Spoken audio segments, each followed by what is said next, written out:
Hello friends, welcome to the NOS studio. We are going to discuss today one of the very essential important concept in sociology, that is culture. We'll be discussing the concept of culture, its definition and characteristics. The concept of culture is widely understood as a co-synonymous with the term sociology and anthropology, social anthropology, primarily because societies cannot exist without culture. We have various societies across the world, and all these societies can be differentiated from each other primarily because of their unique cultural identities. That's what make the culture of concept of culture so vibrant, so widely discussed in sociology.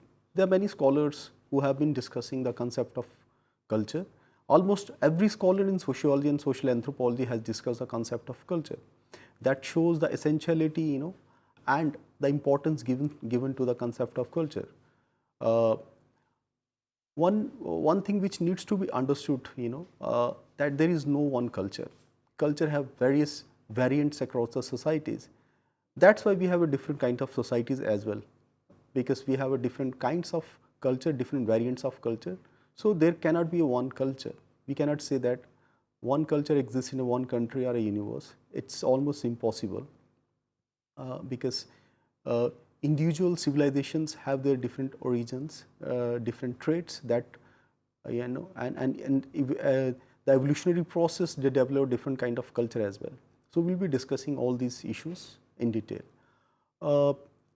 As we discussed that culture differentiate one society from another, and a scholar needs to ask what is that which differentiate one society from another. So there are different kinds of things. There are custom, traditions, morals, which I'm very sure you must have understood by now. So culture is essentially divided into broader two categories, that is material and non-material. And what is material and non-material? That needs to be understood. As a part of society, as a part of community, we all belong to a different kind of a religion.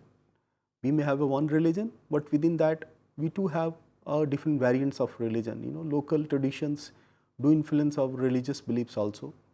We have different language, food habits. We have a different economic system. For example, the underdeveloped nations and the developed nations, they have a huge gap of their economic development that differentiates their economic development from the another. We may have a different political system as well. So all these aspects, when we count, are counted in a non-material aspect. You cannot see language, you cannot see religion, right?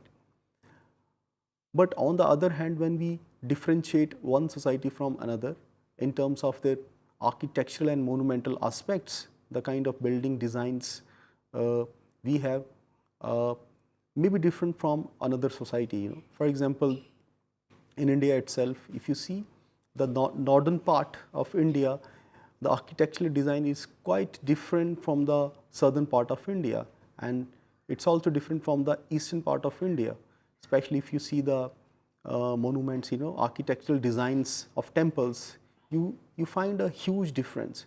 So what makes these differences is also part of our culture. So these will be counted as a material aspects of culture, which to differentiate one society from the another.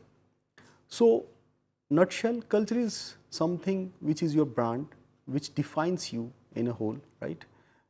Your culture is yours, and that culture is not individual in a nature. For example, if you argue you belong to one culture, it doesn't mean that that culture belongs typically to you, because you are a part of a society, you are part of a group.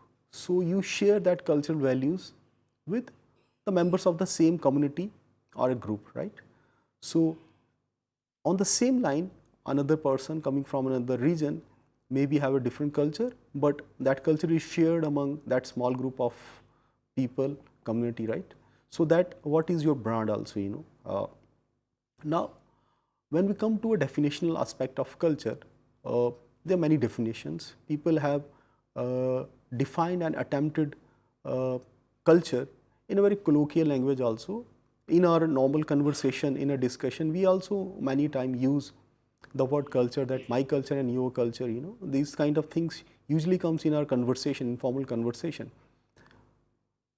But how to define a culture? What is a formal definition of culture? So this is one of the most important definition is which is quite popular in socio-anthropology, is that culture is that complex whole which includes knowledge, belief, art, moral, custom, and any other capabilities and habits acquired by man as a member of society. So you need to remember few things. When we have this elaborated definition of culture, you see that many things are coming into that: knowledge, belief, art, morals, customs, and any other capabilities and habits which you are acquiring as a part of a member of a society. So it means if you are not a part of a society, then the cultural traits, whatever you are acquiring, may not be a cultural trait of a society. That may be unique, because individuals always lives, in a group. Individual doesn't live all alone, right? So that what makes individuals from different from animal world as well, right?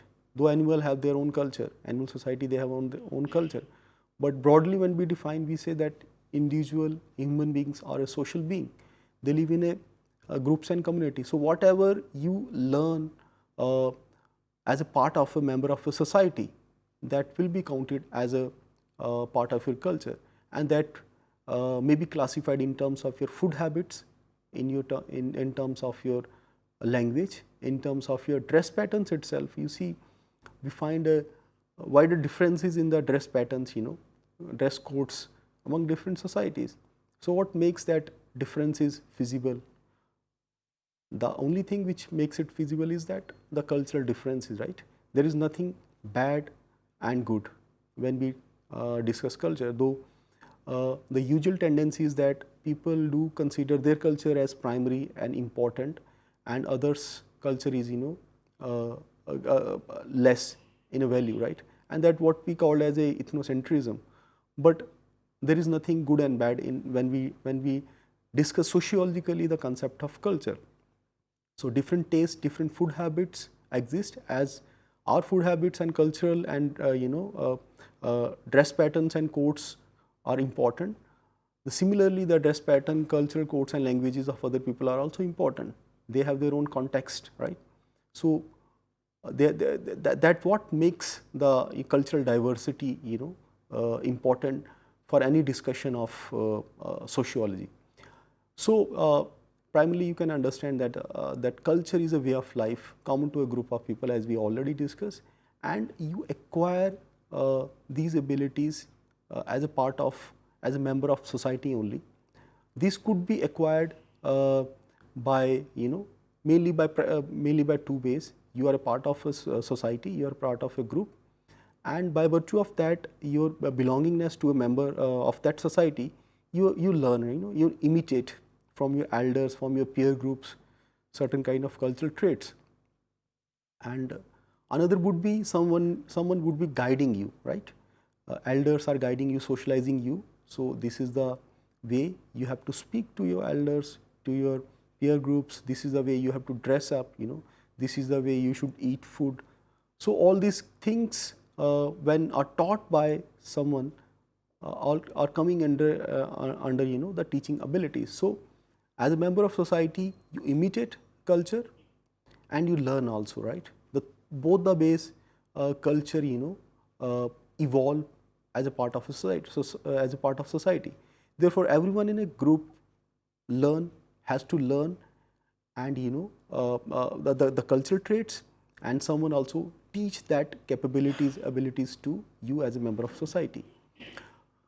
Now it's very important to understand when we discuss a concept of culture, the importance of time and space. That what makes we as a very sensitive to the idea of culture, though most of the discussion in culture leads to a cultural ethnocentrism also, cultural relativities. But if you understand the concept of time and space, then you are much more sensitive, develop much more sensibility to the understanding of culture. So what is time? What is time-bound process in a culture, right? Look, any culture, whatever culture means, you take your example, it doesn't exist forever. Culture has its time, and gradually it undergoes a lot of change. For example, the most important example would be your food habits. Over the period of time, our food habits are undergoing tremendous changes, but it's gradual, right? Whatever was relevant few decades ago or few centuries ago may not be relevant now, but it still exists, right? Uh, Not in a very prominent way, but somehow it exists, it has its traces. But food habits also undergoes change. Likewise, the dress patterns. During festivals, we usually dress up ourselves in a traditional dress code, but not in a regular routine ways, right? Because we have a culture, we have a tradition, and occasionally it is manifested, right?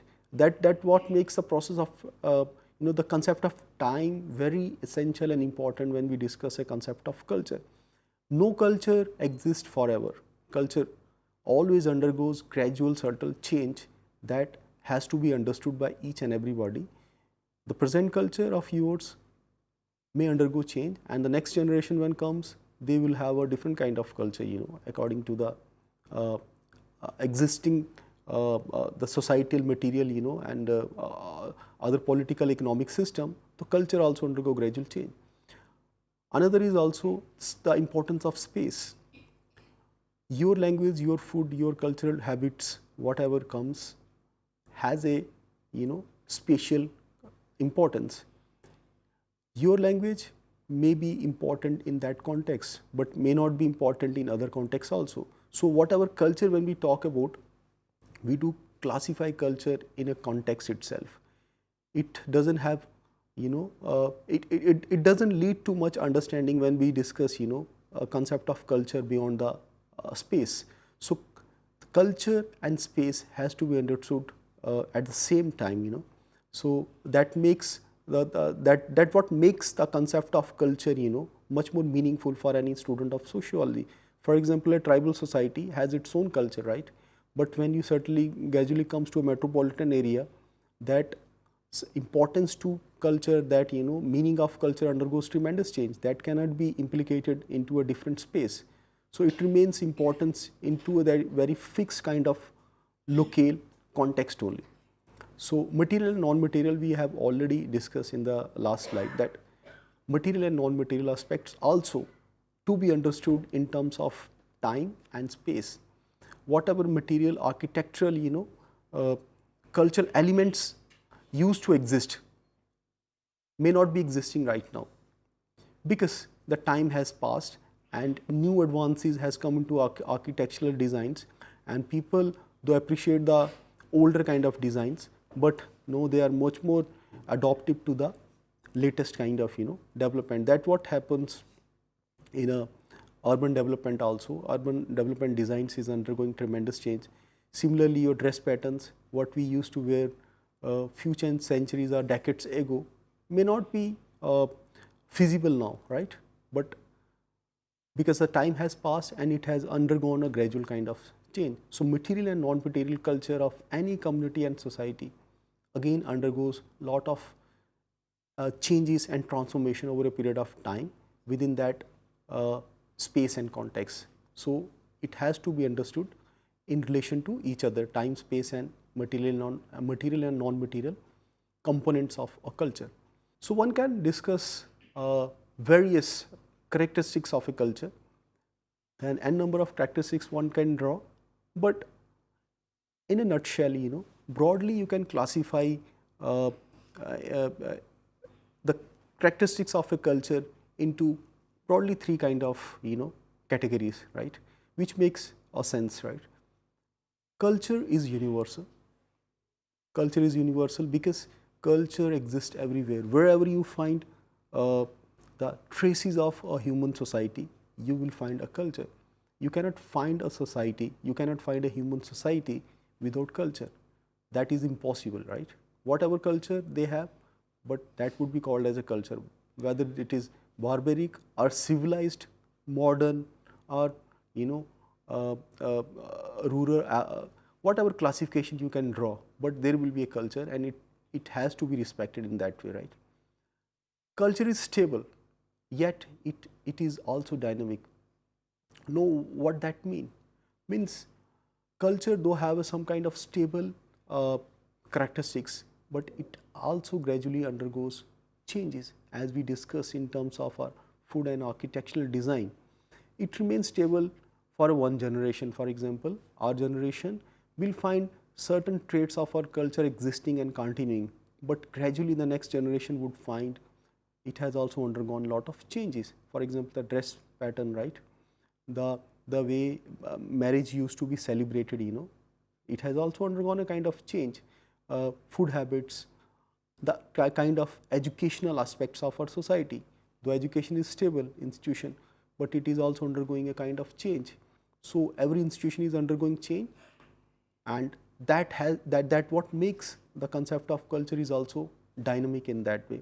Dynamism is not that it is transformatory. It doesn't transform itself over a night or a week. It takes many years, maybe decades also, to undergo that kind of transformation. And another important characteristics, culture is a learned behavior, right? You learn as a part of society, as a member of society only, right? If you are not a member of society, it's very impossible to learn that culture, right? You cannot learn the culture of African tribal society only through books, right? Only someone told you, you cannot learn that. You have to live there, you have to be a part of that, you have to grow up yourself in that context, right, and space. Only then you will be able to acquire the traits of that culture. So the belongingness is very important part of that culture. So friends, culture, the concept of culture, as we discussed, right, it is mainly discussed in the area of socio-anthropology, and various scholars has made a different kind of attempts. But the nuanced understanding, the composite understanding of culture is that there are different variants of culture first, and each and every culture needs to be respected. Every society has its own unique cultural evolutionary processes which undergo subtle transformation over a period of time. Therefore, the importance of time is very essential when we understand the context of culture. If you understand culture out of the context of time, you will not be able to understand culture. Then the next part, what we emphasized again and again, is that the context of space. Space is very essential, right? Cultural traits exist in a particular context, though they diffuse from one society to another, but the essentiality lies only into that context only. If you miss that context, that would be very difficult to understand. For example, Eskimos, they have their own kind of culture. You cannot replicate that into urban metropolitan area like Delhi or other kind of society. The context of southern India, their food habits cannot be implemented, cannot be copied into the northern part. So each and every society has its own culture and context. That what makes one society different from the another society. Then mainly the last part which we emphasize is material and non-material aspect.